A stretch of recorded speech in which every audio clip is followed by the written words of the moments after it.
जय सूर्य भगवान, जय छठ देवी, जय छठ माता। नमस्कार मित्रों, मैं हूं डॉक्टर उमाश्री, आप सबकी अपनी ज्योतिषी। आज आपको बहुत खास जानकारी देने जा रही हूं। मित्रों, आज से जो छठ का व्रत है ये प्रारंभ हो जाएगा और छठ जो है शुक्रवार को है, लेकिन यह व्रत तीन दिन का होता है। कार्तिक मास की शुक्ल पक्ष की षष्ठी को छठ का व्रत किया जाता है। हिंदू धर्म में इस व्रत का विशेष स्थान है। यह व्रत महाभारत काल में कुंती ने भी किया था और सूर्य देव की उपासना की थी। ऐसा माना जाता है कि जो छठ देवी हैं वह सूर्य भगवान की बहन है और उन्हीं को प्रसन्न करने के लिए यह व्रत किया जाता है। यह व्रत अत्यंत कठोर तप के समान होता है, लेकिन भक्तगण बहुत ही उल्लासित होकर बहुत ही प्रसन्न मन से ये व्रत करते हैं और इस व्रत को देश के बिहार, झारखंड, उत्तर प्रदेश और कई भारत के पड़ोसी देश नेपाल में भी यह मनाया जाता है। इस त्यौहार में देवी षष्ठी और सूर्य भगवान को प्रसन्न करने के लिए स्त्री और पुरुष दोनों ही व्रत बड़े नियम से रखते हैं। यह एक बहुत बड़ा कठोर उपवास की तरह है जो 3 दिन तक किया जाता है। तो यह व्रत आज से प्रारंभ हो जाएगा क्योंकि यह व्रत 3 दिवसीय है और आज क्या करना है ये भी मैं आगे के उसमें आपको बताने वाली हूँ। मैं हूँ डॉक्टर उमाश्री, आप सबकी अपनी ज्योतिषी। बहुत बहुत स्वागत और अभिनंदन मित्रों, और इस पवित्र त्यौहार की, इस पवित्र उत्सव की आपको हार्दिक बधाई। माता छठ आपके जीवन में सभी खुशहाली आपको देती रहें। भगवान सूर्य देव की कृपा आप पर बरसती रहे। मित्रों, सूर्य देव सृष्टि की आत्मा है। जब भी हम कोई भी व्रत उपवास करते हैं तो उसमें सूर्यदेव और चंद्रदेव का विशेष महत्व होता है। सूर्यदेव सारी सृष्टि में ऊर्जा प्रवाहित करते हैं, तो जब भी सूर्यदेव की हम किसी भी रूप में उपासना करते हैं तो इससे हमारा आत्मबल बढ़ता है, हमारे जीवन में एक एनर्जी व्याप्त होती है। छठ का ये जो त्यौहार है 3 दिन तक मनाया जाता है। इसे छठ से 2 दिन पहले चौथ के दिन से ही शुरू किया जाता है, जिसमें 2 दिन तक व्रत रखा जाता है।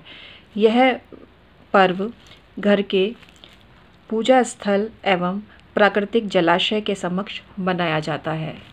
पंचमी के दिन नमक रहित भोजन किया जाता है।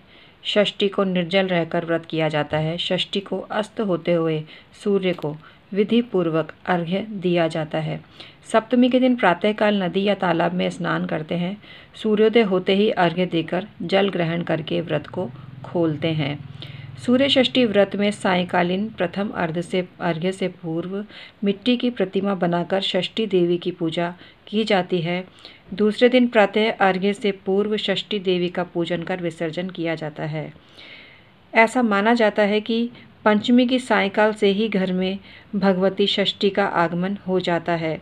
इस प्रकार भगवान सूर्य के इस व्रत से शक्ति और ब्रह्म की उपासना का फल प्राप्त होता है, इसीलिए यह सूर्य षष्ठी के नाम से प्रसिद्ध है। इस व्रत में साफ सफाई का विशेष ध्यान रखा जाता है और पूजा घर में प्रवेश करने से पूर्व ही स्नान वगैरह किया जाता है। इस दिन कई जगह पर घर के सदस्य जमीन पर ही सोते हैं और अपनी शुद्धि का पूरा ध्यान रखते हैं। इस दिन को नहाए खाए भी कहा जाता है। घर की पूरी सफाई करने के बाद महिलाएं स्नान करके ही शाकाहारी भोजन तैयार करती हैं।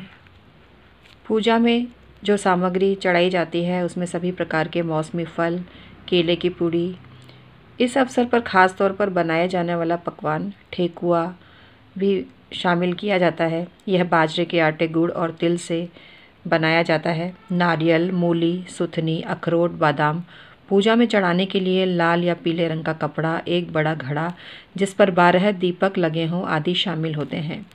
पहले दिन महिलाएं बाल धोकर चावल, लौकी और चने की दाल का भोजन करती हैं और पूजा स्थल में पूजा का सारा सामान रखकर दूसरे दिन आने वाले व्रत की तैयारी करती हैं। पंचमी का जो दिन होता है उसको खरना कहा जाता है। जो लोग व्रत करते हैं वो दिन भर उपवास रखते हैं। शाम को नए चूल्हे में आम की लकड़ी से गेहूं की रोटी, गुड़, दूध और नए चावल से खीर बनाकर फल और मिष्ठान के साथ षष्ठी माता की पूजा की जाती है। तीसरे दिन यानी छठ को 24 घंटे का निर्जल व्रत रखा जाता है। सारे दिन पूजा की तैयारी की जाती है और पूजा के लिए एक बांस की बनी हुई बड़ी टोकरी, जिसे दौरी कहते हैं, में पूजा का सभी सामान डालकर पूजा स्थल में रख दिया जाता है। पूजा स्थल में गन्ने के पेड़ से एक छत्र बनाकर उसके नीचे मिट्टी का बड़ा बर्तन, दीपक तथा मिट्टी का हाथी बनाकर रखा जाता है। इसमें पूजा का सामान भर दिया जाता है।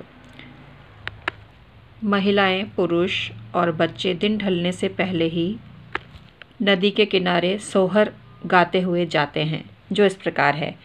कांची ही बास के बहिंगिया, बहिंगी लचकत जाए, बाटे जे पूछे ले बटोहिया ई भार, कैकरे घरे जाए, आँख तोरे फूटे रे बटोहिया, जंगरा लागे तोरे घूम, छठ मैया बड़ी पुण्यात्मा ई, भार छठी घाटे जाए। नदी किनारे जाकर नदी से मिट्टी निकालकर छठ माता का चौरा बनाते हैं। वहीं पूजा का सारा सामान रखकर नारियल चढ़ाते हैं और दीप जलाते हैं। इसके बाद टकने भर पानी में जाकर खड़े होते हैं और सूर्य भगवान की पूजा के लिए दौरी में सारा सामान लेकर पानी से अर्घ्य देते हैं। इसके बाद 5 परिक्रमा करते हैं। सूर्यास्त के बाद सारा सामान लेकर सोहर गाते हुए घर आ जाते हैं और पूजा स्थल पर रख देते हैं। इसके बाद रात्रि जागरण करते हैं। रात्रि जागरण के समय 5 ईखों को तंबू के रूप में सजाकर भूमि पर पकवान और दीप सजाए जाते हैं। महिलाएं छठ माता के गीत गाती हैं। सप्तमी के दिन सारा सामान लेकर सुबह ब्रह्म मुहूर्त में पूजा की जाती है नदी के किनारे जाकर। फिर उसी प्रकार से नदी से मिट्टी निकालकर चौक बनाकर उस पर पूजा का सारा सामान रखकर पूजा करते हैं। सूर्य भगवान की प्रतीक्षा में महिलाएं अपने हाथों में सामान से भरा सूप लेकर सूर्य भगवान की आराधना व पूजा करने के लिए नदी में खड़ी हो जाती हैं। जैसे ही सूर्य की पहली किरण दिखाई देती है, महिलाएं अर्घ्य देना प्रारंभ कर देती हैं। कई जगह पर ऐसा भी कहा जाता है कि एक दिन पूर्व की शाम को जल से अर्घ्य दिया जाता है, लेकिन सुबह दूध से अर्घ्य दिया जाता है। इस समय सभी नदी में नहाते हैं और अंकुरित चना हाथ में लेकर छठ माता की कहानी सुनते हैं। गीत गाते हुए पूजा का सामान लेकर घर आते हैं और घर पहुंचकर पूजा स्थल पर पूजा का सामान रख दिया जाता है और महिलाएं प्रसाद लेकर अपना अपना व्रत खोलती हैं। ऐसा माना जाता है कि सूर्य भगवान की पूजा के लिए छठी मैया या छठ माता हर वर्ष इस दिन स्वर्ग लोक से धरती पर आती हैं तथा ऐसा मनुष्य जो छठ माता का व्रत करता है उसके घर में आकर निवास करती हैं। ऐसा कहा जाता है कि छठ माता और सूर्य भगवान से इस दिन जो मनोकामना मांगी जाती है वह पूरी होती है। मनोकामना पूरी होने पर इस दिन लोग सूर्य भगवान को दंडवत प्रणाम भी करते हैं। डूबते हुए सूरज की उपासना करने का ये पर्व या ये व्रत भारत के प्राय हर भाग में श्रद्धा से अब किया जाने लगा है। कोई क्षेत्र का बंधन नहीं है, जिसकी जहाँ श्रद्धा हो वो इस व्रत को करके इस पुण्य को प्राप्त कर सकता है।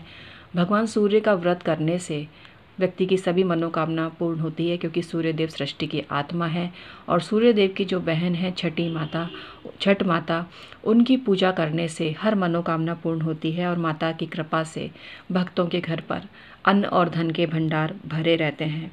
इस व्रत की एक कहानी भी है जो मैं आपको बताती हूँ।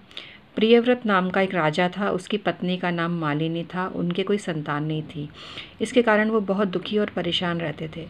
एक बार उन्होंने महर्षि कश्यप से पुत्र प्राप्ति के लिए यज्ञ की विनती करी। यज्ञ के प्रभाव से मालिनी गर्भ धारण कर लिया उन्होंने, लेकिन 9 महीने के बाद जिस बालक को उन्होंने जन्म दिया वह जीवित नहीं था। तो इस वजह से वो बहुत ज़्यादा दुखी हुए। राजा प्रियव्रत भी बहुत दुखी हुए और उनके मन में नकारात्मक विचार आने लगे। लेकिन तभी एक देवी प्रकट हुई। उन्होंने कहा, प्रियव्रत, मैं छठ माता हूँ, मेरी पूजा आराधना से तुम्हें संतान प्राप्त होगी। मैं सभी प्रकार की मनोकामनाओं को पूर्ण करने वाली हूँ, अतः तुम मेरी पूजा करो, तुम्हें पुत्र की प्राप्ति अवश्य ही होगी। छठ माता के ये कहने से, देवी के ये कहने से राजा ने कार्तिक मास की शुक्ल पक्ष की षष्ठी को छठ माता की पूजा की, जिससे उन्हें पुत्र की प्राप्ति हुई। हे छठ माता, जैसे आपने राजा की मनोकामना पूर्ण की, वैसे ही सभी पर कृपा बना के रखना माता। कहानी सुनने की, कहने वाले की सारी सारे परिवार को खुशियाँ देना और उनकी मनोकामना पूर्ण करना।